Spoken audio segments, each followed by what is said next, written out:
कम से कम एक बार दर्शन तो हो जाएंगे। सो महाराज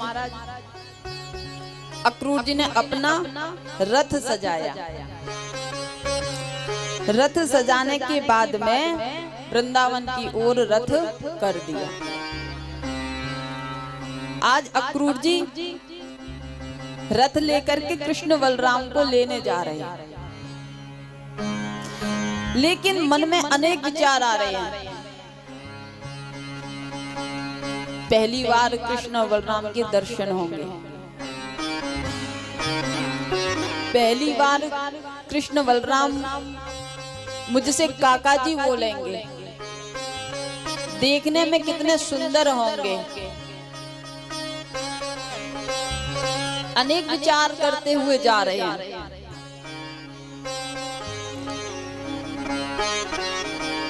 सुखदेव जी कहते हैं, राजन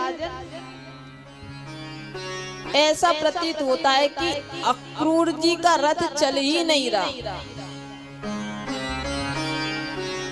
इतने भाव विवल होकर के जा रहे हैं। रथ के जो घोड़े हैं कभी घास चरने लग जाते हैं महाराज, कभी जलपान करने लग जाते हैं। ज्यादा दूर नहीं है वृंदावन से मथुरा, लेकिन अक्रूर जी महाराज अभी पहुंचे ही नहीं। अक्रूर जी महाराज भाव में विचार में हैं और घोड़े भी बड़ी मस्ती से चल रहे हैं, जैसे कि उनका मन ही नहीं कर रहा आगे को बढ़ने के लिए।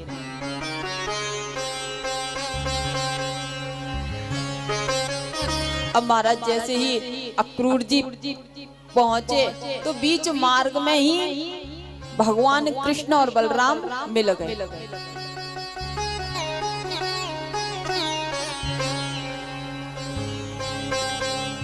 कृष्ण बलराम ने अक्रूर जी को प्रणाम किया और अक्रूर जी से कहा कि काका जी, इस बात को आप मैया यशोदा और बाबा से मत कहना। अक्रूर जी ने बताया तो कृष्ण भगवान कहते हैं कि इस बात को आप मैया यशोदा और नंद बाबा से मत कहना।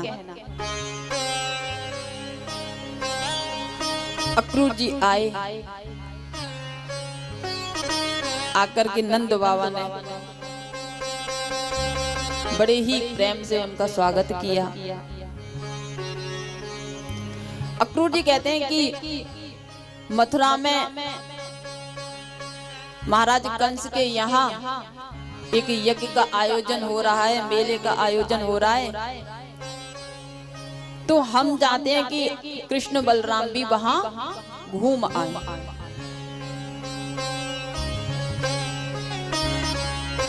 हम कृष्ण और बलराम को लेने आए हैं। अब महाराज जैसे ही मैया यशोदा ने सुना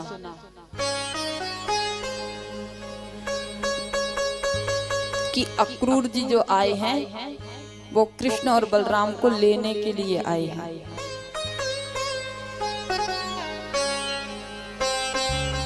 मैया के नेत्रों में अश्रु भर आए।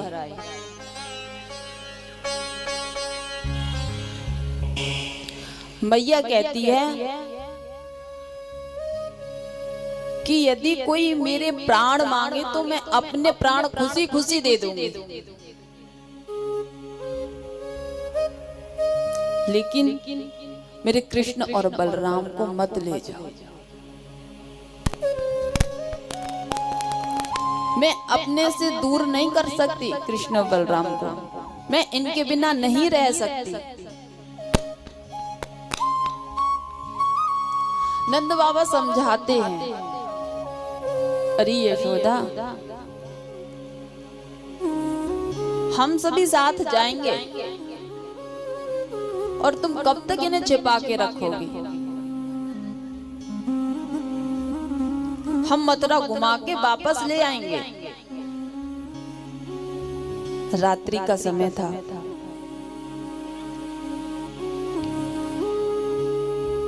कन्हैया ने देखा कि मैया आज अपने पलंग पर नहीं है।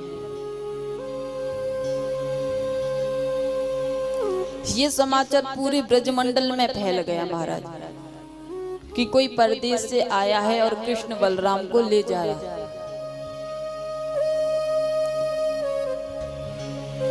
मैया अपने पलंग पर नहीं है आज। भगवान कृष्ण गए, जाकर के मैया के कक्ष में जैसे देखा, अर्ध रात्रि का समय था, मैया के कक्ष में मैया अपने बिस्तर पर नहीं है। कन्हैया ने आवाज दी, मैया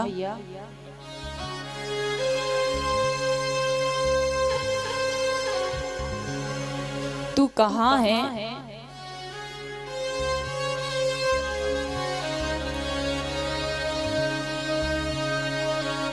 मैया ने एक शब्द नहीं बोला।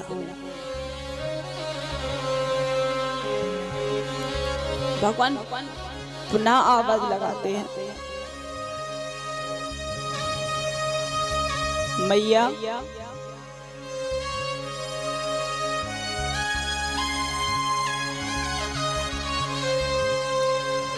तू बोल क्यों नहीं रही?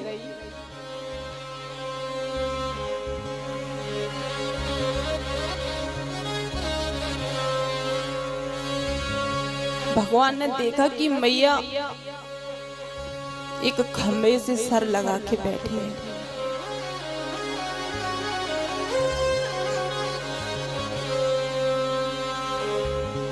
नेत्रों से अश्रु प्रभावित हो रहे हैं। मैया कह रही है, लाला तू सुबह को मुंह को छोड़ के चलो जाए।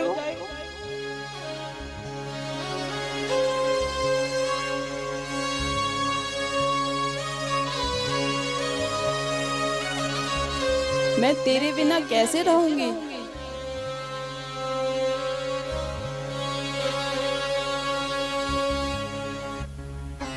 कन्हैया कहते, मैया तू चिंता मत कर, मैं तो को छोड़ के थोड़ी ना जा रहा हूं।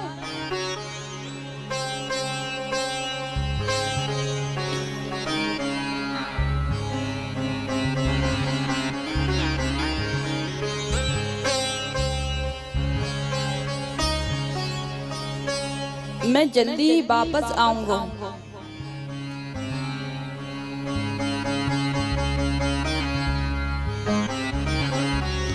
मैया यशोदा कहती है, लाला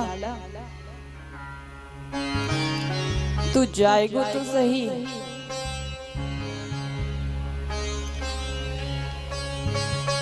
लेकिन शीघ्र जल्दी ही लौट के आएगा।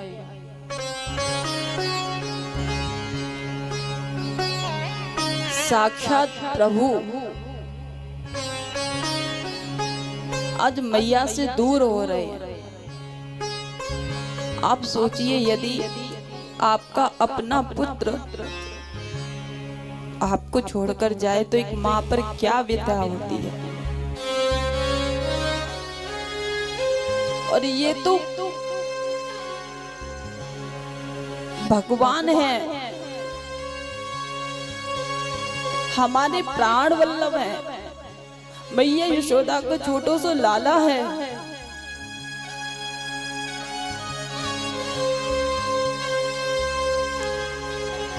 सब ब्रजवासियों के प्राण हैं।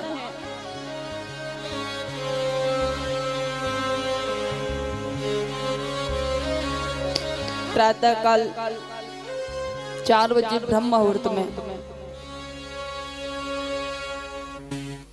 जैसे ही महल का मुख्य द्वार खोला,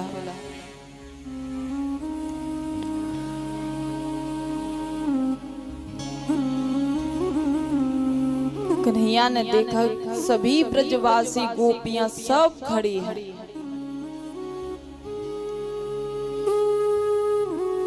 गाय बछड़े भी खड़े हैं, सबके नेत्रों में अश्रु प्रभावित हो रहा है, सब रो रहे हैं। लाला हमको छोड़ के मत जा। कन्हैया कहते मैं तुमको छोड़ के नहीं जा रहे हो।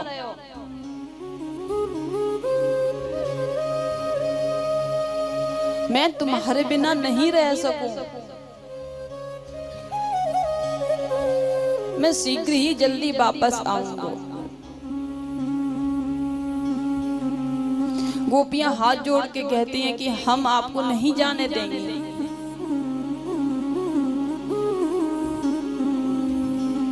लेकिन भगवान समझाते हैं सबको। गोपियां कहती हैं, हे विधाता, तुमने ये अक्रूर भेजे हैं। ये अक्रूर नहीं, ये क्रूर हैं। ये क्रूर बन के आए हैं जो हमारे ही प्राण हमसे निकाल के दूर कर रहे हैं। तुम अक्रूर नहीं हो, तुम क्रूर हो। भगवान से कहती हैं, आपके अंदर नेक भी करुणा नहीं आ रही? आप इतने निष्ठुर कैसे हो सकते हो?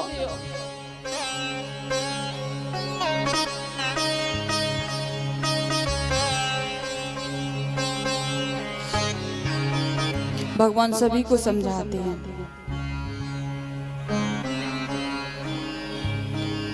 एक गोपी तो महाराज जैसे ही रथ पे भगवान विराजमान हुए तो आगे जाके रथ के लेट गई। बोली, लाला, यदि तो कुछ जानो है ना तो मेरे शरीर पे से ऊपर से रथ को निकाल दे।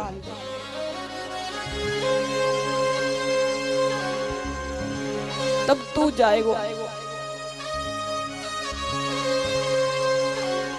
भगवान उस गोपी को समझाते हैं।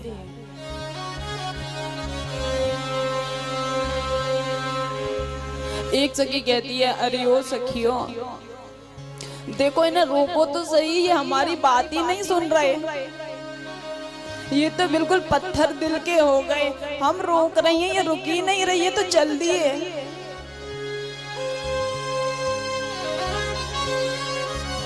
अरे कोई रोको तो सही।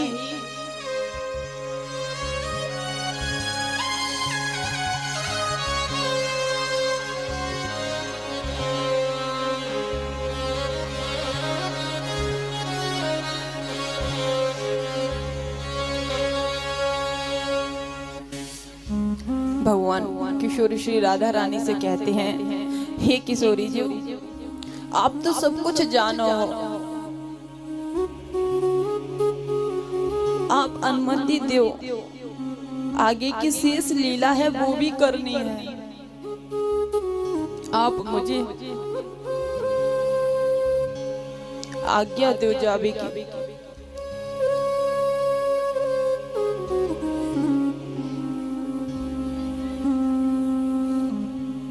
जैसे ही भगवान पुनः रथ पर विराजित हुए, रथ थोड़ा सा आगे की ओर बढ़ा। इतने में ही अंदर से आवाज आती है, अरे ये मेरे लाला को रोको तो सही, अरे निक रोको तो सही।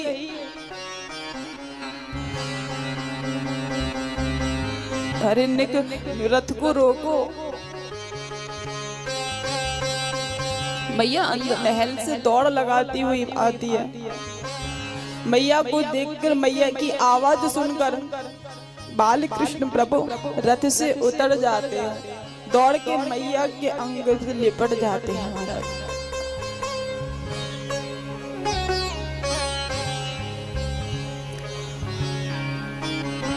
मैया अपने अश्रु से लाला के सर भीग जाता है। मैया कहती है, लाला तू मोह को छोड़ के जा तो रहे हो, लेकिन कबू ये बात याद मत करियो, या बात को कभी मत सोचियो कि मैंने एक मटकी का फोड़ दी। मटकी फोड़ने के बदले में एक गालिन ने मुंह को उखल से बांध दियो।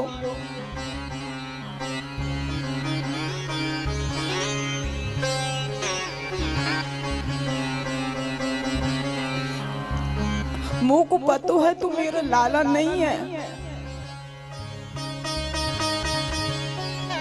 तू तो वसुदेव देवकी को पुत्र है।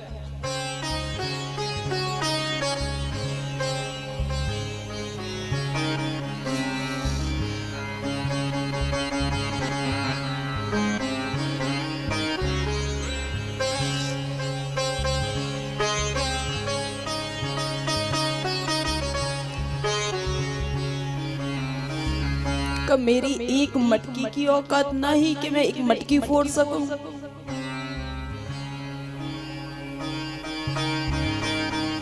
जैसी मैया ने कही, लाला मैया के गले से लिपट गए। बोले ना मैया, मैं कभी ना विचार करूंगी यह बात को। तू मेरी मैया है, मैं काई को पुत्र नहीं हूं, मैं सिवा तेरो पुत्र हूं। तू मेरी मैया है।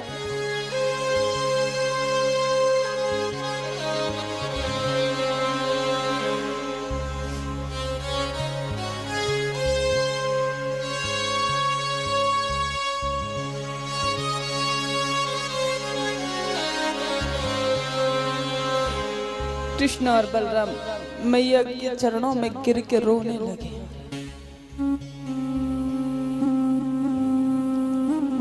लेकिन भगवान चल दिए, सभी ब्रजवासी खड़े हैं।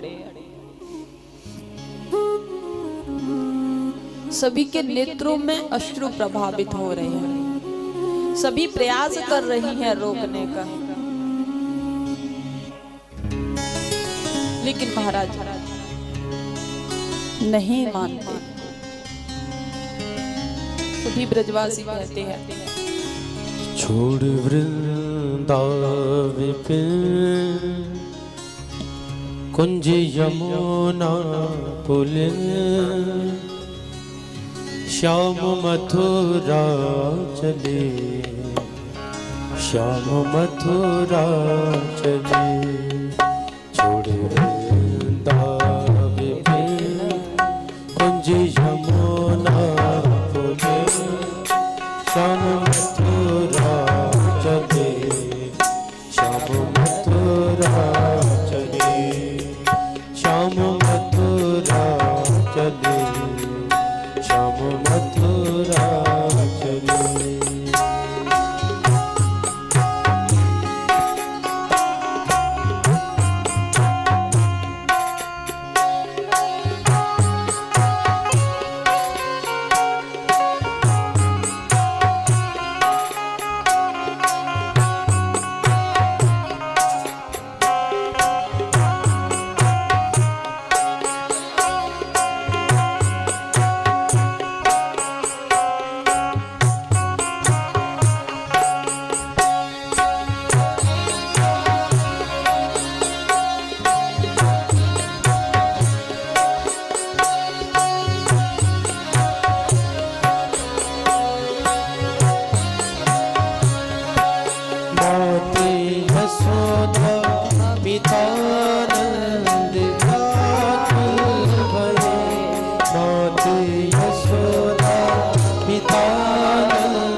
छाया करे रुदन धूल छाई गगन श्याम मथुरा चले श्याम मथुरा चले श्याम मथुरा चले श्याम मथुरा चले कुंज यमुना तुरे श्याम मथुरा चले श्याम मथुरा चले श्याम मथुरा चले श्याम मथुरा चले।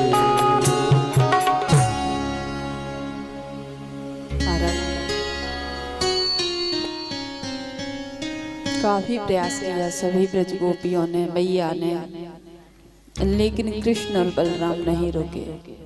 नंद बाबा कहती है मैया यशोदा से कि मैं लाला के संग जा रहा हूँ, ग्वाल वाल मित्र सब जा रहे हैं। नंद बाबा ने एक और रथ की तैयारी करी। नंद बाबा सखा सब गए। बोले मैया तू चिंता मत करे, हम लाला को मेला दिखा के वापस अपने संग ले आएंगे।